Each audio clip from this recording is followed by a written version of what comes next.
5, 4, 3, 2, 1. You're live with Neve.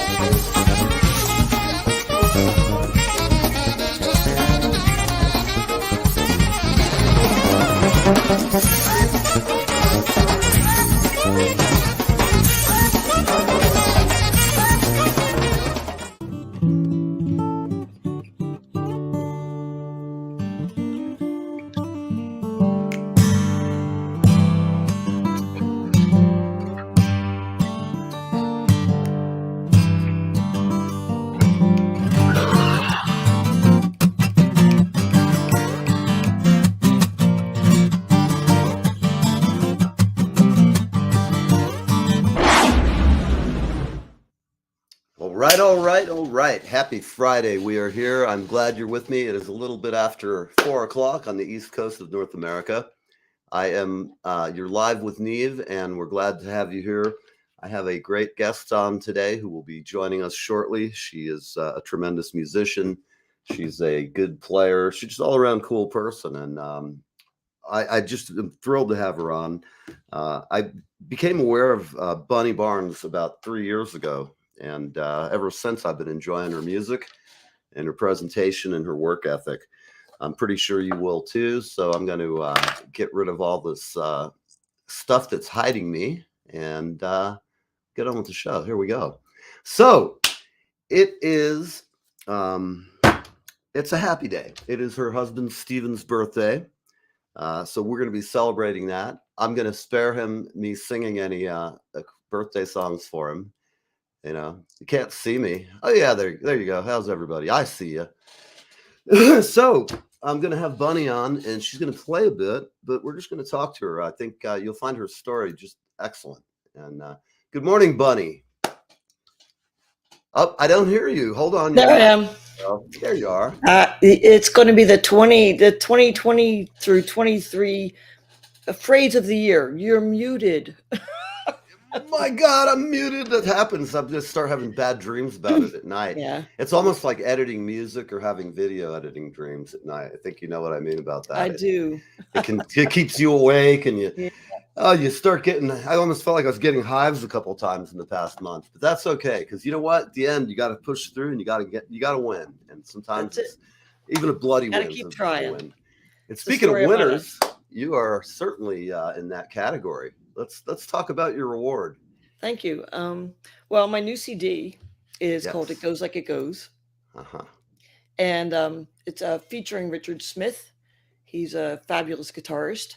Mm-hmm. He's on 2 numbers, and Strings Fantastique, string quartet, plays on one of the numbers. Mm-hmm. And I released it at the Chet Atkins convention in July, and a lot of people were there from the Travis Center, the National Thumbpickers Home of the Legends. Mm-hmm. In Muhlenberg County, Kentucky, and many people bought it. And they called me in September and said, "We have some news for you. Your album just won Thumb Picking Recording of the Year." How about it, people? Blown away, just blown away. I can't begin to tell you how blessed I feel. I could not be at the ceremony because I was playing the wedding of a former German student, my prior lifetime. And they told me that they said, whom would I like to accept the award? Would I like Tommy Emmanuel to accept it for me? Wow. And I said, absolutely. He is just a phenomenal and unique individual and musician. I remember the first time someone asked me, have you ever heard of Tommy Emmanuel? I said, oh yeah. I've heard him, and he's just unique. I mean, the guy his talent's just amazing. So tell us a little bit about your history with Tommy and how you started to. Hi, let me just say this first, that he and John Knowles were the ones to accept the award for me. Mm-hmm. Here's the trophy, my first ever trophy. You should have gotten a trophy for singing German and teaching kids the guitar. Heavy. That, in my opinion. Oh, look at this! We got somebody going to see Tommy. Oh, cool, Gina. Gina's out in LA. She gets to see all the cool shows. Yeah, that's fabulous. Gosh. Yeah. So yeah, sure. Let me tell you a little about how I came to know Tommy. Mm-hmm. Um, I was teaching German, and I had I'd been playing and singing guitar since I was 16, and I ended up with a bout of vocal cord cancer. Oh, at a young age, that age. No, well, Oh, oh. no, not at 16. No, no, no. No, okay. I started learning when I was 16. My brother Steve Mm-hmm. taught me a little bit of guitar. He gave me a challenge when I was young, and he said to me, let me go back a little history on this for you. Mm-hmm. My brother Steve played guitar, and he was going to France, and I said, please teach me guitar. I was 16, Mm-hmm. and he said, well, look, here's a tune, and it gave me a copy of Freight Train. He gave me a cassette recorder and the cassette and his guitar, and he said, if you can learn this in 6 weeks when I come back from France, and then I'll teach you my guitar. And I said, Wow. okay. So Yeah.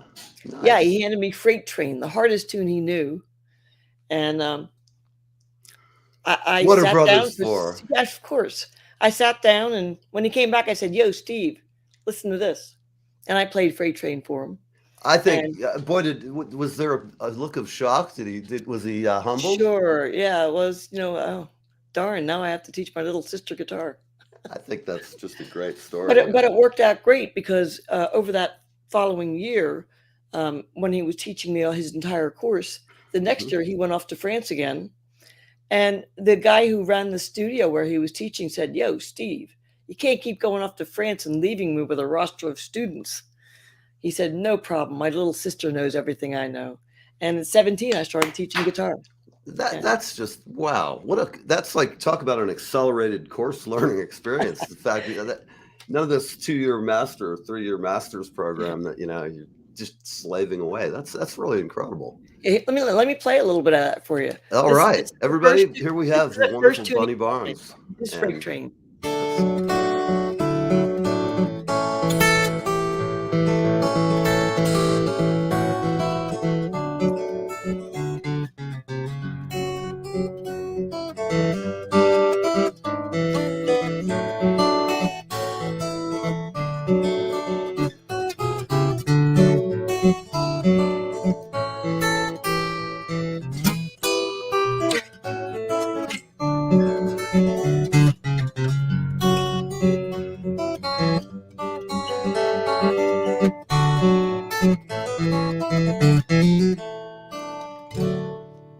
man, that is so sweet. That's Yes. just really nice. I mean, Yeah, I mean that was, I of course I played a little more simple than that, sure. but that was my first real instrumental. I And have to give it off. My first instrumental was "Smoke on the Water," so I kind of ooh, you rock remember man. everybody going into a music store throughout the 70s. They'd have a sign up, no Deep Purple, no Smoke on the Water. In my area. Generations of youngsters. So I Sure. remember in our earlier talk when we were doing our pre-show a couple of times, and it's funny though. I recall you telling me that you're a drummer, and I found that really Was. interesting. Did you like Karen Carpenter back then? Did that? Of course, my hair was down to my waist, and she was the first girl drummer, And and she was very underrated, I have to say. People she who don't was realize how she was good very she good. was. She was like a Buddy Rich kind of a protege. She did a lot of really great handwork. I mean, Yeah, incredibly fast, and it's amazing. What a tragic story. It really is a horrible thing. yeah, Having an eating disorder and really. all that. And I guess back in those days, nobody knew what that was. Like today, it's had and even I know what it is. But having raised 2 daughters, I'm familiar with it. The scariness of that being out there Sure. as a dad. Well, I was in So. a lot of different bands when I first started playing. I had a girl band. We were called the Torresdale Junction, and it was four of us. We all Hmm. sang. We all played guitar, a little tambourine, and we did harmonies like California Dreamin' and things like that. Hmm. And and during that time, three of us broke off and started another band with three rock guys. Okay. And that was my first time that I met somebody who was interested in teaching me drums. When I Hmm. was in high school, I asked the band teacher about learning drums, and he said, "We don't want any girl drummers." Honest to God. I could totally believe that. I have no doubt. They want you to play flute or something, or Yeah, exactly. And that's funny. I was really always wanting to play. And Hmm. so I was in this band. It was probably I was probably 20, 21 around that Hmm. age, early 21. And he had taught me different beats to play, and I played Darkness, Darkness, and sang the harmony. All right. Yeah, I sang the backing harmony with that while I was playing. And when I turned 21, the first thing I did when I got my first German teaching job, Hmm. because I did go to school to become a German teacher, somebody said way back, don't give up your day job. Don't That's be right. just be a Right. musician. Hmm. So for 37 years, I taught German. And with my first paycheck, I went out and I bought a drum set it up in my mom's living room. Oh, I'll bet Mom was thrilled about that. Oh, she was a music person. She loved it. I And think and that's I great. My mom would have approved too. She would have been Yeah, like, "Ah, yeah, set it up. Come on, we got to yeah, get of something course. going." That's And great. and like a month later, I asked my brother Mark if I could go out and play gigs with him because he's a piano keyboard man. Right. And he said, sure. So we went out and did a duo, and it was just like Richard and Karen Carpenter. I think You know? that's phenomenal. I'm actually I found a great keyboard player. I had a guest on this morning who may be the answer to that. I had a phenomenal keyboard player on this morning, and Carlton, wherever you're at, I hope you're watching the show, Carlton. He has a harpsichord that he rebuilt, and it just sounds so great. And I learned something. I did not realize that they pluck the note on a harpsichord Oh, wow, yeah. it's I like have a no idea. quill. And I love all kinds of esoteric instruments. I did a large church over in Philadelphia a few years ago. It had a pipe organ, and they had a chorale, carillon, excuse me, Carillon. and it Yeah, was sure. incredible. I've They're all my amazing. life wanted to go, and one of my clients in Florida was the Bach Tower, which has one, and it was just amazing. I always heard it, and I wanted to play it, and of course, at that place, they're like, "Don't touch it. Don't even For, get near it." for years, the Carillon factory was about 2 minutes away from me. No kidding. Yeah. Wow. Did they have one built there that you'd hear it being No, I tested? was never in it. I Okay. never did a tour, so I don't know. Yeah. I have to tell you, I just played the intro to Emerson, Lake and Palmer. It's a Mussorgsky piece. Dun, dun, dun, dun, dun, dun, dun, dun, dun. And for about 3 minutes, I just felt like the biggest Mac Daddy in the world. I was like, oh, I could get used to this. It's so simple. Even a drummer can do it. I get the beat on it. And, it was really an interesting Yeah. experience. Would you like to play some more? Well, maybe I'll tell you a little bit about how I met Tommy. Is that all right? That sounds great. Yeah. So I did teach German for a very long time, and it was total of 37 years. And I always played guitar and I sang in coffee shops, mostly Mhm. solo. I did drums for about 20 years with a band, and you get to a point where you don't want to schlep them around anymore. I real could pain. totally, absolutely relate. So I started doing solos in coffee shops, singing and playing. Hmm. And around 2006, I was doing a gig nearby, and I lost my voice. And wow, Mm. I was like, I went to the doctor, laryngitis. I just thought, laryngitis, case laryngitis. And they said, well, you take some prednisone and you'll be fine. And I did. I took a bunch of prednisone. I went home and played a gig that night. And like after the 3-hour gig, my voice was gone again. And so they recommended that I go see a voice specialist. And they found out that I had a tumor on my vocal cord. Wow. And yeah, so Scary. Now, did you notice that while you were singing? Did you feel something just kind of odd at all?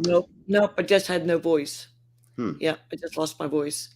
And they told me to go on voice rest, and I had a month of voice rest, which is a real challenge as a German teacher. I bet. And as a singer, of course. And so I did that, and when I finally went to the surgeon, the voice specialist, the otolaryngologist, they found the tumor, and it had to be removed, of course. So Sure. it kept coming back because it's cancer, it does Yeah. that. And so I had 4 surgeries in 1 year, and I was pretty darn depressed. I bet you were. One thing that really made me happy, though, one thing that would keep me from just wanting to smash my guitar against a tree because I couldn't sing anymore, and I was watching Tommy's videos because he's always Sure. happy. That's true. Tommy, He's always got a smile on his he's face. always amazing, yeah. And he's not really a singer. He does Hmm. sing some now, but his Right. earlier videos, he wasn't singing at all. Hmm. And so I could watch him and not have to hear a voice singing. That really, really That inspired bothered you. me Hmm. because I couldn't sing anymore. I didn't want to Wow. even hear people sing. Hmm. And I watched him and watched him over and over again. And I decided to write him a letter. So I Hmm. sat down and I wrote him my history. I told him that when I was a kid, I followed Doc Watson. I learned to play his tunes. I learned to write Braille so I could meet Doc. Uh, Wow. and now here I am, so many years later, and I can't sing and play guitar like I used to, and I just want to take my guitar and smash it against the nearest tree.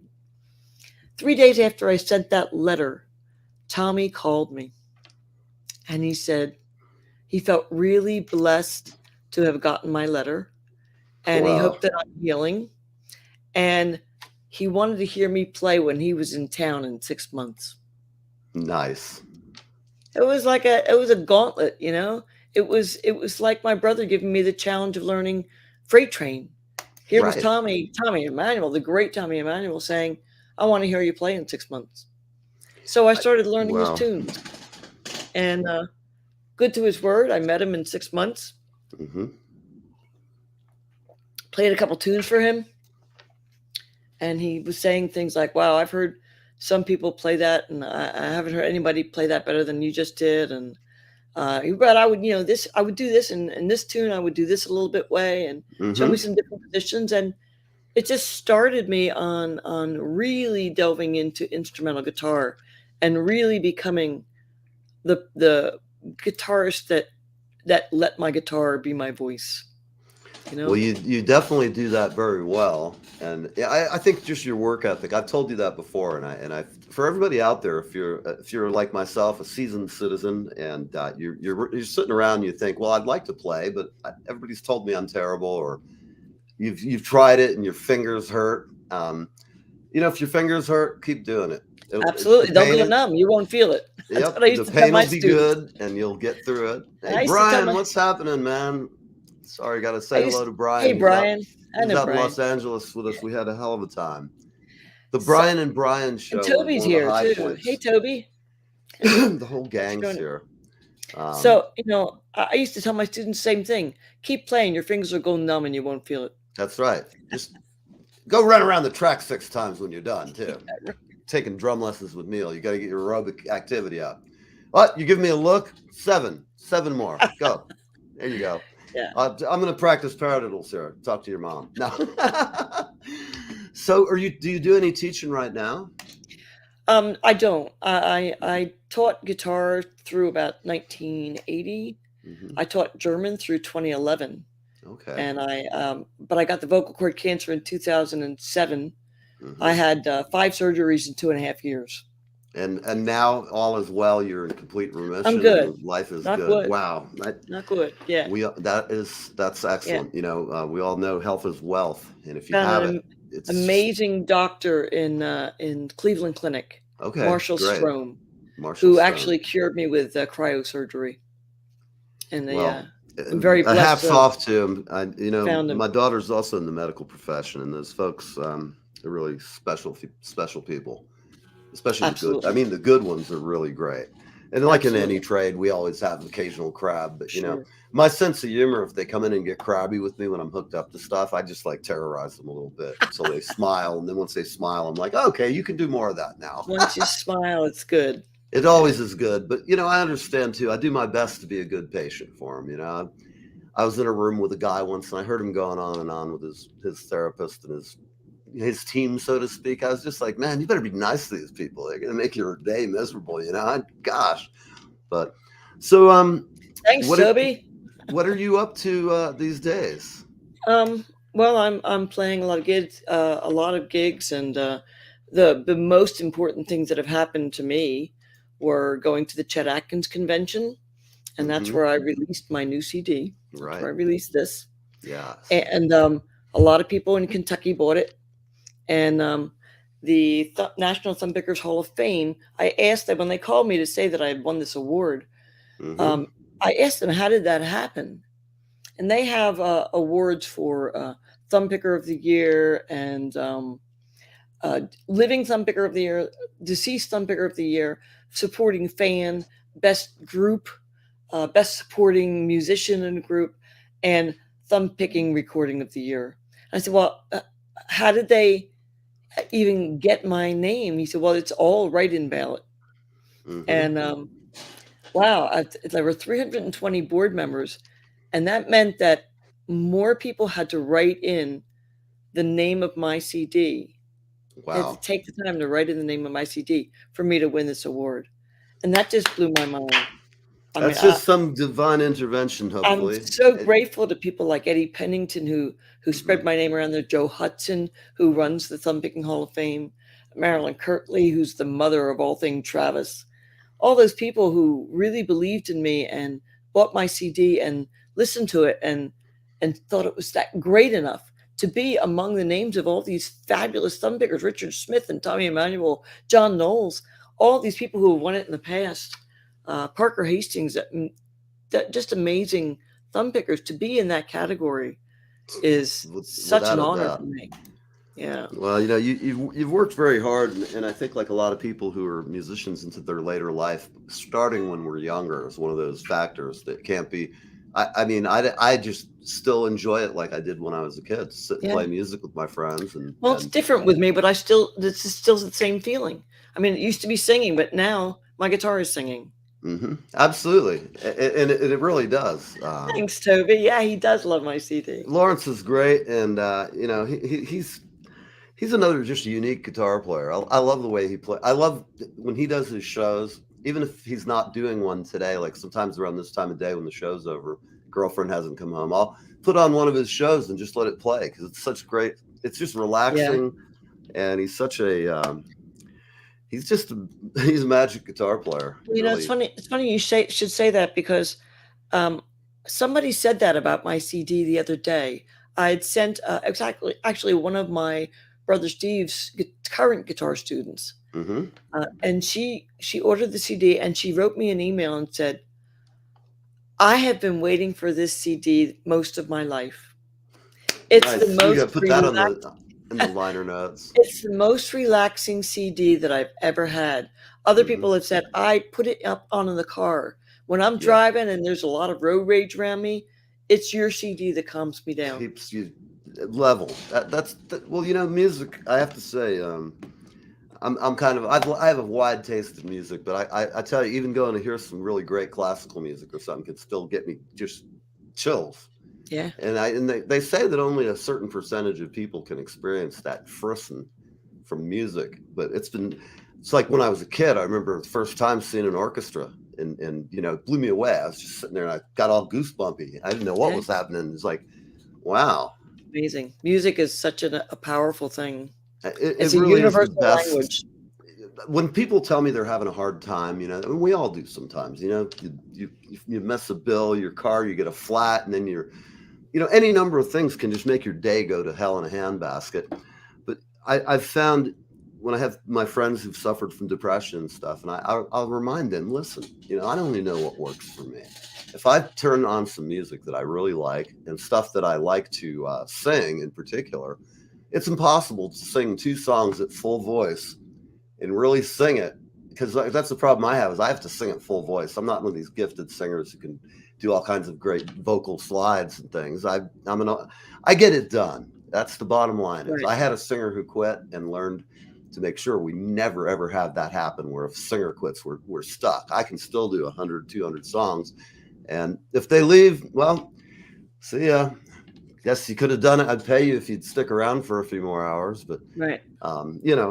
So what's next for Bunny Barnes? Are you working on a new record? I did this past year. I played the convention, the Chet Atkins convention. I played at the Philadelphia Folk Fest, which for me was just amazing. I'm a Philly girl. I mean, I grew up in Philly, and I started going to the Folk Fest when I was 16. Wow. And never imagined that I might play the Folk Fest. Mm-hmm. and they had open mics for the past couple of years through the pandemic. And one of the open mics that I attended online, they said, "All right, tonight is a contest, and you're All gonna right. win. If you win, you'll get a slot at the Philadelphia Folk Fest." So I'm hoping that I'll get to do that again. I bet. Recently, I also opened for Muriel Anderson, who Right. is an amazing harp guitarist. I watched that of you playing with her, and I just love the sound of you guys together. What a thrill to be able to, an honor to be able to open for somebody Sure. like her. She's a tremendous player. For those of you who don't know what a harp guitar is, it's a guitar. It looks similar to Bunny's, except it has a whole section Got which is 7 added. strings up here that are drone Mhm. strings, Right. and then down here she has another 6 strings attached to her guitar down here. Right. Another 6 strings that are also tuned to a certain pitch, and Mhm. so you can fret the regular guitar as you normally would, but you add the bass strings or the It's so drone you play them sort of like you would on a 12 string. They drum sometimes, or Yeah. you can. It's When very you pluck them, they play us whatever note it's tuned to. right. Yeah. Right. I love anything with strings and is complicated. I have a bunch of zithers and all these old devices around. I just like to look at them, and I'm going to fix one of them. I have a bowed psaltery that I want to fix and tune.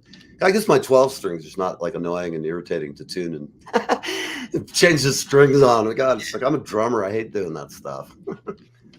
Well, so I'd like to tell you a little bit about the CD that I have now. Yeah, sure. Sounds great. I am thinking about a Christmas or holiday, Hanukkah Christmas CD Great. as well. I've been Excellent. asked, people who have my CD now have said, "Have I been working on anything?" And I have been thinking about that. But I really want to give this CD its due, It's due. and Absolutely. maybe work on a new CD for next year. Mm-hmm. I want to tell you about the cover tune on this. It's called "It Goes Like It Goes," Mm-hmm. and when I had vocal cord cancer, it was very traumatic for me. And one of the tunes that kept running through my head was, Toby, I see your question. I don't go to the Folk Alliance, but I've just been in contact with somebody who might want to promote it and get it on the folk scene. Mm-hmm. So yeah, I'm working on that. If you have any hints for me about how to get my CD and my music out there, it's on Airplay. For any DJs that are out there, if you're a member of Airplay Direct, you can just download it straight away from Airplay Direct, along with the liner notes and the CD cover itself. Airplay Direct. I'm making a note of that.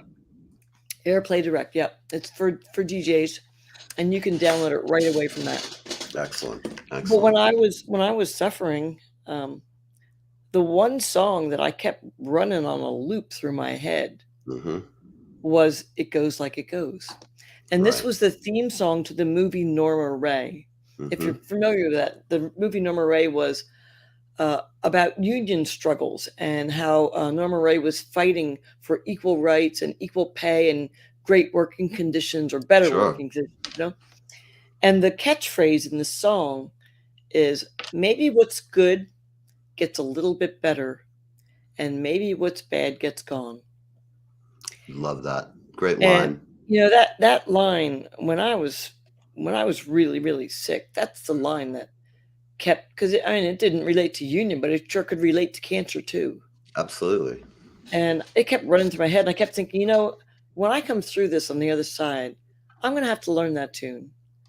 Yeah, and of course, since I couldn't sing, I was thinking about the instrumental. And I saw a guitarist named John Jones. Don is a lefty. He takes his guitar and turns it upside down, plays left-handed. And he plays it that way without left-handed upside down. Yeah, I've known a couple of people in my life who do that. A friend of mine's a lefty, and he would always pick up a right-handed guitar and just flip it up, and he could do pretty well on it. I mean, well, Don does that, and I heard him play a version of this tune, and I just sat there and wept. Wow. Because when he was done, he said, "You know that song?" Because it's not really well known. Sure. And I said, "I do. Maybe what's good gets a little bit better, and maybe what's bad gets gone." He said, "Yeah, that's it." I like that line and wish I had coined it. I thought that, I really have to make an arrangement of this, But I wanted in the version that written by Norman Gimbel and David Shire, that the version that Jennifer Warrens does is an orchestral background, Right. and the introduction and the instrumental breaks are very dissonant, and that's to express the struggle that they were going through. And when Don did the version, he didn't really have that in the breaks or the introduction. And so I asked my brother Mark if he could round up the sheet music for me, which he did, but I don't read music. That said, my husband Stephen does read music. And so he was able to read that introduction and come up with those notes that were dissonant. Wow. Does he play guitar as well? He does. He's a classical guitarist, yes. That's great. Yeah, awesome. we've done some gigs together on occasion, and we're thinking of maybe doing I do these live two for Friday at 4 Eastern time, and we're thinking of maybe doing a holiday twofer, and maybe we might do a couple tunes together. Yeah, the holiday season's coming up at rapid speed. I'm going to be having a lot of holiday music in the month of December, so I'd be honored if you'd consider coming back. And absolutely, joining us for a song. Sure, I'd love to. It's holiday music, so we're open. Whatever you celebrate, we'd love to have it. And sure, I've been working on my holiday tunes for my gigs. So excellent. Yeah. Well, I know I've been calling everybody, and we're all in that frame of mind right now. Yeah, I'm on board with that. You got it. Great. Well, super. Would you like? Go ahead. Yeah. Let's talk a little more about the album. Yeah. So when I got the sheet music and my husband worked on it with me, he started working on the introduction for me, and then I kind of finished the introduction and worked on the breaks, and it was kind of a group effort. The arrangement is from Don Jones. It's from my husband Stephen, from me as well. And this is the title cut on the CD. It goes like it goes. Everybody, Bunny Barnes, title cut.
Oh man, that is just so sweet. What a great job, Bunny. I know you've been Goes like it practicing goes. and tearing it up. Boy, Thank you. that is really sweet. Gosh, Thank I you. mean, excellent.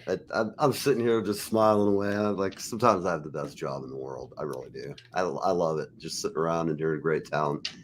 That was phenomenal. The tune just gives me goosebumps. It really does. Thank you, Stan and Brian and Toby and Thank you. Hey, Stan Zider. man. I'll tell you what, you guys are all the best audience if anybody could ask for. I have to say, really a great bunch of people who follow some of this various circle of people that we seem to run into regularly. I want to thank everybody. I mean, Gina and Rick and Toby, everybody for coming today. It's really, You know, really sweet.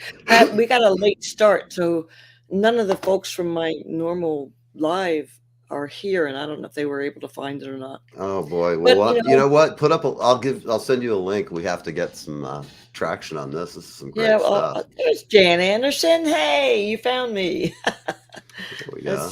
Jan Anderson did the cover photo for Oh, this. hey, Yeah, nice yeah, to she's meet a you, great Jan. photographer. Yeah, How are you?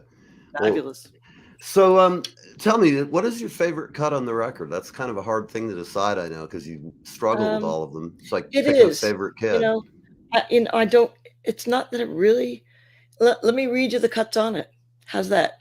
That Because I sounds think that great. everybody, it's a really wide variety of tunes, Mm-hmm. and there's really something for everybody. It's City of New Orleans, Mad World, Desperado, Little Elvis, Can't Help Falling in Love with You, a real oldie from 1926, I'll See You in My Dreams, Hallelujah. Who doesn't like Leonard Cohen? Yeah, really. Beatles, 8 Days a Week, a track from Dvorak, a classical track called Going Nice. Home, and Mm-hmm. that's with the string quartet. I'll See You with My Dreams is with Richard Smith. Another Beatles tune, Here, There, and Everywhere. Okay. And these are mostly all my arrangements. Mm-hmm. I have a kids selection on here, Rainbow Connection, and Sesame Street. Sesame Street is my husband's arrangement.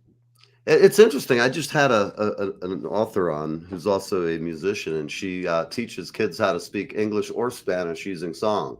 And ESL. Tremendous educator. Really, I liked her a lot. She just had whatever it is. We all have those teachers who are special in our life, Yeah. and I have a couple. Wherever you are, Rosemary Wood, thank you for being the bane of my existence in boarding school. I would write something and think I'd written the newest Tolstoy novel, and she'd go, "You're not Tolstoy, okay? I've seen you before. You probably wrote this last night, had your girlfriend spell check it," and I'm just sitting there like, how the hell does she know that? Yeah, really. She's only seen like generations of kids go through, and she knew that I had a little talent, but she thought I thought I had a lot of talent. Typical male drummer kind of thing. I'm like, oh, wait, I'm going to ace this. She's like, no, and I weight the grade. You're kind of smart, so you're going to have to really work for an A, she told me. I was just like, you got to be kidding me. I thought I could just sit in the back and read Modern Drummer and kind of skate along, but no. We had a 1-to-10 student ratio, and she pegged me the first day so perfectly that it scared me. I thought, how does she know my habit? I did that when I was teaching German. I did a lot of that. I taught the verb to be to song. I taught prepositions to song. I taught the pronouns to song. Hey, Byron. Thank you, Jennifer. I'm glad you like Going Home. But I did that, and I just got a comment. One of my former students bought my CD, and he posted it on Facebook and said he wanted to thank Frau Barnes. They call me Frau. I love Frau Barnes. He wanted to thank Frau Barnes for inspiring him not only with German, but I was the first one to inspire him in music because I would bring the guitar into class. What a great thing for a teacher to hear, huh? I could feel the sentimentality when I read what you read, and I said, I bet she teared up on this one. I did. I was crying. I can imagine. Okay, Slim, nice. Hey, Slim, for everybody here who's courtesy Slim of had a Bunny. great set. What I heard of Slim's set was great too. He's a guitarist, as was Warren. They're both guitarists. Great. Well, thank you for your guests here from Bunny's show. I appreciate you stopping in to see her. I really do. It's always nice to see some new faces. I appreciate it. And, so do. So going on with the CD, besides Sesame Street, there's Never Neverland. I don't know if you know Never Neverland. It's the theme song from Peter Pan. Oh, I bet it's good, great stuff. Gorgeous tune. That was partly arranged by Raleigh Brown. He's another great guitarist she's Oh had yeah, on. he is good. Raleigh Another Brown, one of and I Toby's arranged people it. she turned me on to. Yeah, and then I have a what I call my Julie Andrews medley. Um, it's Chim Chim Cheree and Uh-huh. My Favorite Things. And then I do a tune that was sung by Louis Armstrong. Unfortunately, he never lived long enough to see it become a hit. Mm-hmm. What a Wonderful World! What a It was, great song. That's yeah. just that is. And then the last one is probably one of my favorites. Is Angie. By the Not Stones. the Rolling Stones. Oh, okay. No, this one's by Davy Graham, Mm-hmm. and it was 1964. He wrote it. Davy Graham wrote it, and it was recorded by John Renbourn. Great And guitar player. Paul Simon did a version of it as well, and Clive Carroll. And that's probably probably my most favorite cut on it. Probably one of the ones that people like to hear the most. I would think so. That's just such a great song and interpreted.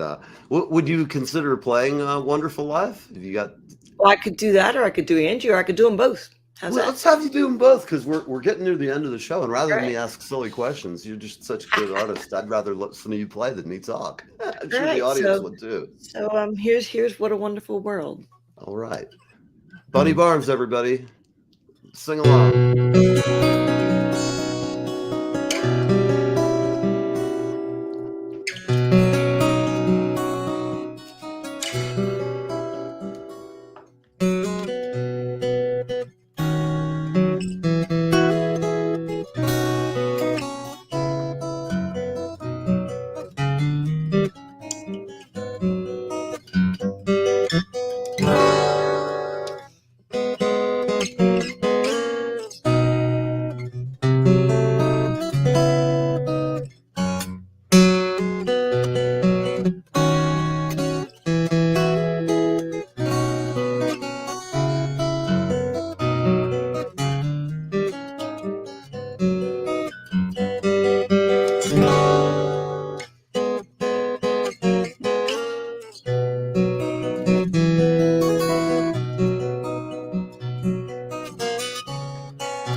What a wonderful world.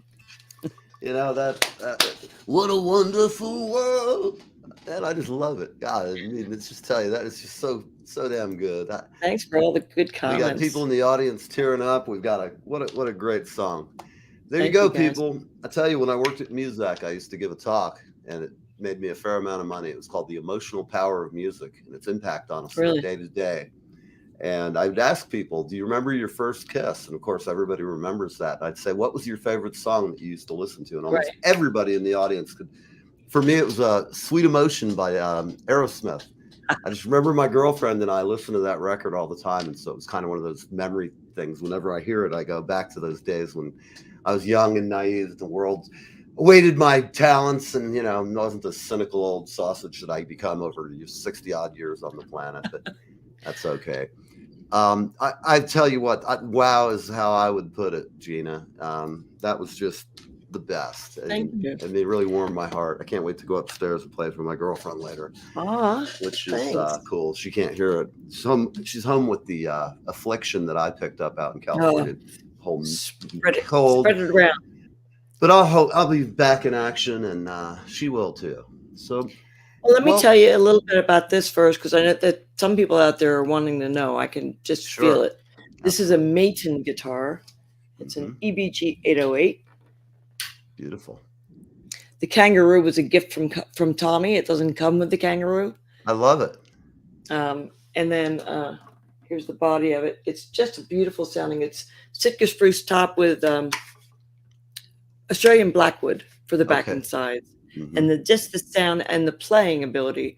It's got a 1 1/4 inch, 1 3/4 inch neck, and it's the tone quality is it's one of the best guitars I've heard. It's just right amazing. Out of the box. I get so many great comments on this guitar that I can't. I never know what to say. They say, "Wow, what guitar is that? Is that a Martin?" No, I have a Martin, and I love Martins, but the neck is a little bit too narrow for me. I really like the little bit of a wider neck. And the capo, by the way, is a Thalia capo. Now, I would not normally, they're really pricey capos. I normally would not be using a Thalia capo, but my brother Mark bought it for me for my birthday. Right. That's very nice. So we have a request here from one of your fans. Slim Edelman would like to hear Mine Was Maybe by the Chantels. Oh, I don't do that one, Slim. But I will. I mean, I want to play another tune from the CD, and maybe I have to learn that one, Slim. I'll keep that one in mind. There you go. But maybe I can hear you play it first. There you go. In fact, I'll have to call Slim up now that I know he's another player. Slim's another guitarist. Yes. Imagine that, some guitar players watching this show of all. I know. Warren's a guitarist.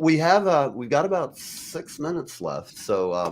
Let me do a little Angie for you. That sounds great. This is the one that was written by Davy Graham. All right. You might recognize it from Paul Simon's version too. I think I remember the Paul Simon version. And let me just preface this with, this is my arrangement, and it's probably not as the composer intended, as Chet Atkins used to say, but I've made it my own. And as most of the arrangements on the CD, they're my arrangements.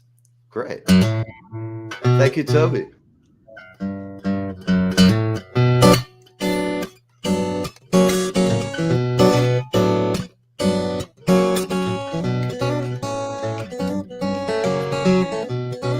Want to play?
Man, you've been listening to Bunny Barnes on Live with Neve. Thank you, everybody. We will see you next week.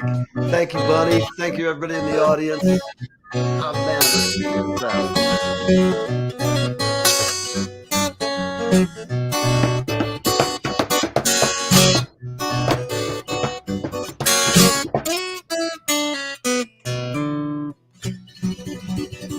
All right, everybody. We'll see you next week. You've been on Live with Neve. See you next time. Bunny, you're the best. BunnyBarnes.com. Go get a CD. That was great. Check out Bunny Barnes online, and we will see you next week. 5, 4, 3, 2, 1. You're live with Neve.